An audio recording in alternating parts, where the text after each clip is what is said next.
Hola, buenos días. Hoy es el lunes. Bien lunes. Pero no es el lunes ordinario. No. Porque hoy es el 5 de mayo. ¡Hey! Woo!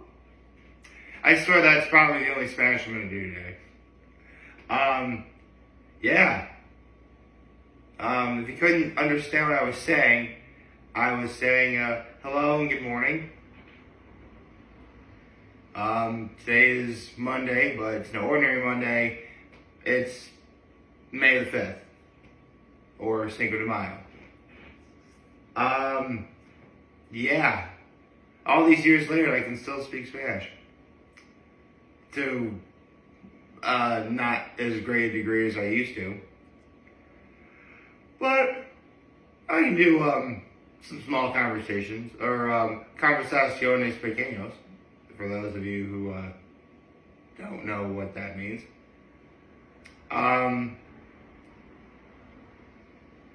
Let's get to my low, my high, my act of kindness. Here's the thing.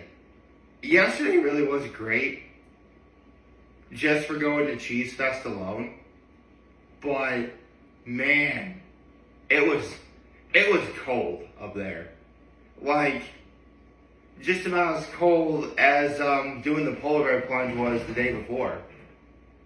Which, I half expected that, but I noticed at Cheesefest there was significantly fewer vendors than there were in the last 2 years I went. It was still a great experience. Wanted to get myself some lunch. Probably had the best BLT I've ever had in my entire life, by the way. So, all's good there. But again, like, the only reason why I didn't stay as long as I would have wanted to, it was just so cold. It was ridiculously cold. Like, they had a fire going. There was one vendor that was like right under the heat source that they had, which was the best spot to stay in the entire place. But you know what? It's a lot of fun. Gristine Brewing Company does a lot of really great work. There's a lot of really great events. And I haven't quite checked it off yet, but I will. Checked it off another item on my 2025 bucket list. Not to mention, you know, here's the thing.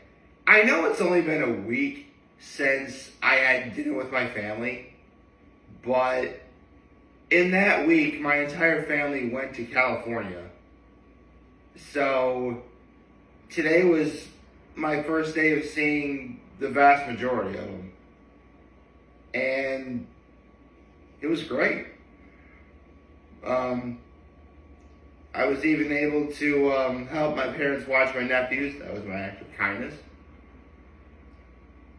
Yeah, man, it was just a really great, solid day overall. I really can't think of any way to think otherwise.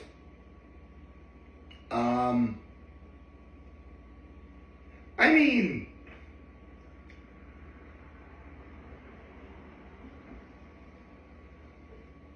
can you tell I'm tired? Like, it's definitely a Monday. This definitely feels like a Monday.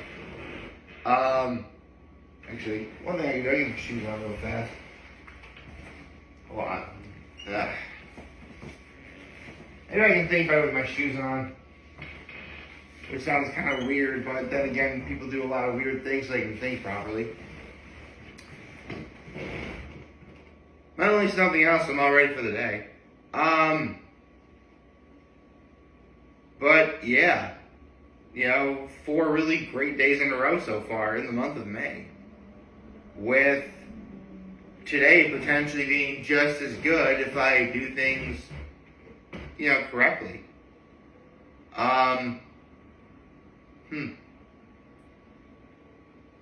Where do I even start though with this?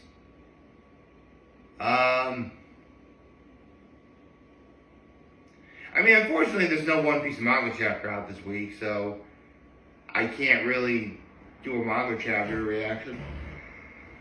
Although I can tell you, the recent episodes of One Piece, particularly episodes 1026, 1027, 1028, have all been real freaking good. Like, I think they've reached a good balance of, because it's very clear they're doing at least a full chapter an episode, which is slightly less than ideal, but these episodes are moving a lot faster than they did before they had that hiatus. I mean, in the last 3 episodes, we've had Luffy versus Kizaru, we've had Zoro versus Lucci, which, honestly, in the manga, Zoro versus Lucci didn't really get much, on-screen time, which I'm really glad. That's the thing. There's good filler, there's bad filler, and good filler is stuff like you're getting with Lucci and Zoro. And then there's some filler is there for the sake of adding extra dialogue or, filling in a few gaps. That's the good filler that we need. I mean, not to say there wasn't any good filler, pre-hiatus. I mean, there was. I mean, way back in the Just Rosa saga, Fujitora, who is a known blind person, who's also an admiral with gravity powers, noticed that there was a girl who lost her balloon, and he used his gravity power to bring back the balloon to the girl. That was good filler. That's the kind of filler that we need. But man, I saw yesterday, this weekend, this past weekend's episode, which is episode 1128, and my God. Okay, so for context, they showed the episode where Saint Saturn finally arrives or makes landfall on Egghead. Now, it was actually pretty terrifying in the manga, let me tell you. But again, that's the beauty of animation. You actually see it happen, in one fluid motion, kind of. And there were elements of, good filler of him actually arriving. Oh my God, dude. Here's the thing. I myself am not normally afraid of spiders.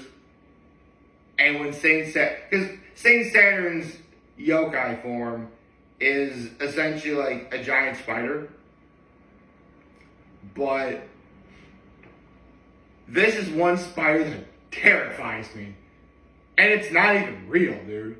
That's how crazy it is.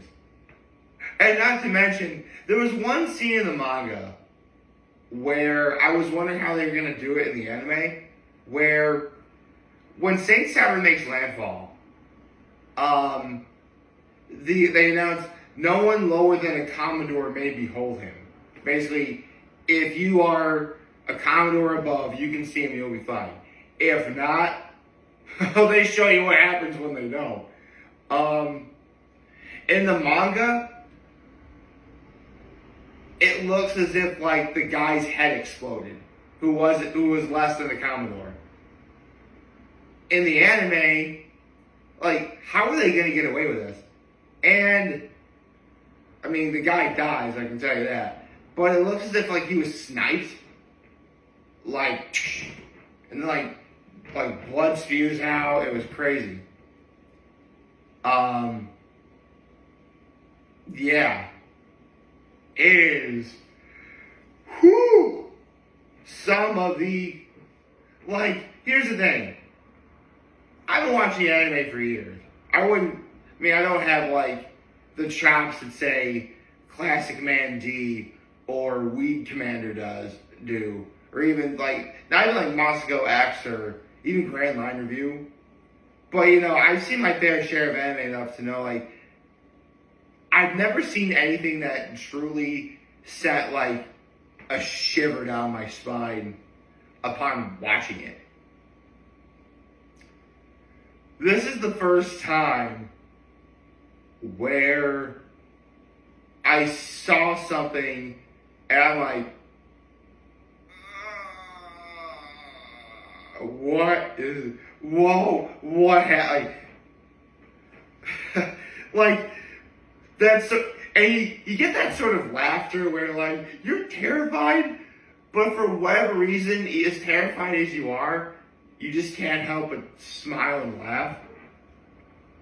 That's exactly what happened here. And it was great. It was awesome. You know, I wish that, oh man. And here's the thing, like, if you looked at Saint Saturn before he made landfall on Egghead, you would think he just looked like a, well, I wouldn't say feeble, I mean, he's actually, you know, intelligent. But, like an old guy who walks with a cane. Like, you never would have suspected he could do this.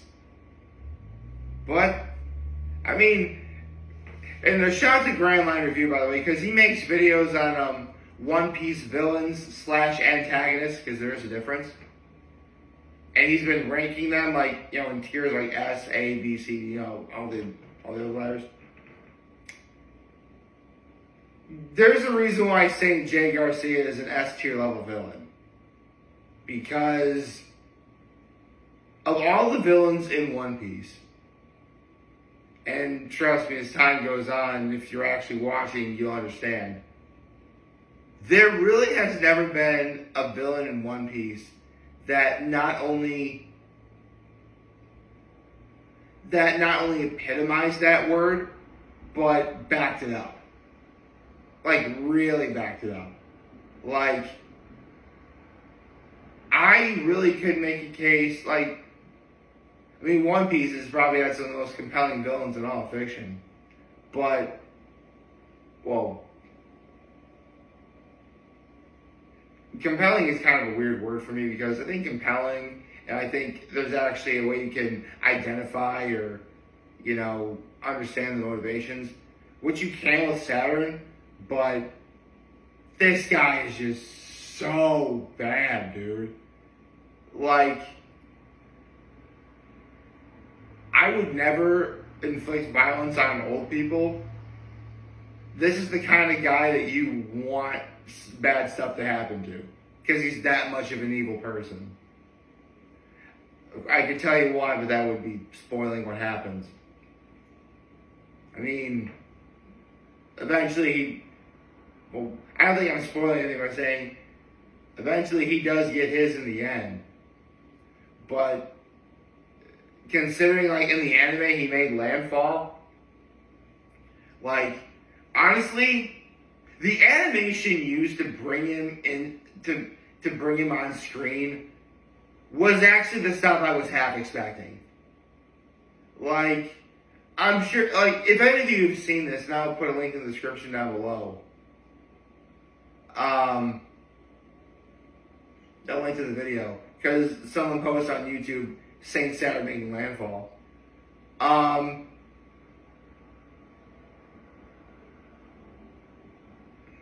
Like, I'm sure people probably would have read the manga like, oh, he's just gonna appear like that. No, he doesn't. It looks like,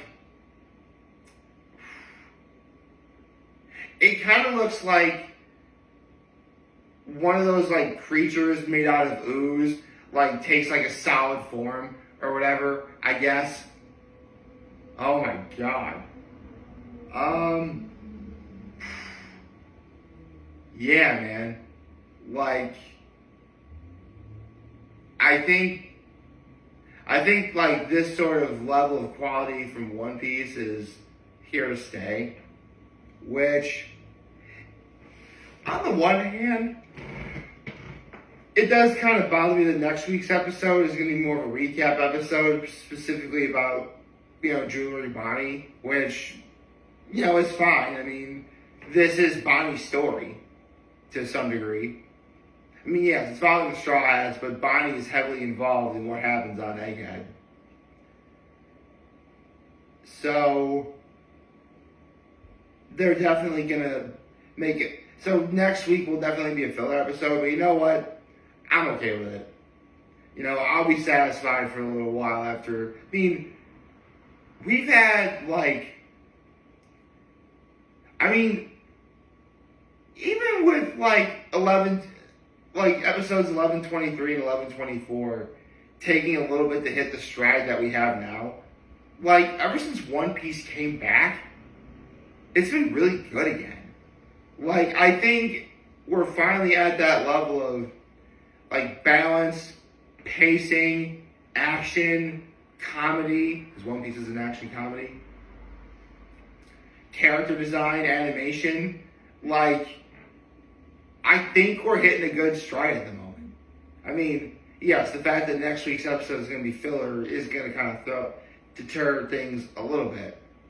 But I don't think it's going to last long.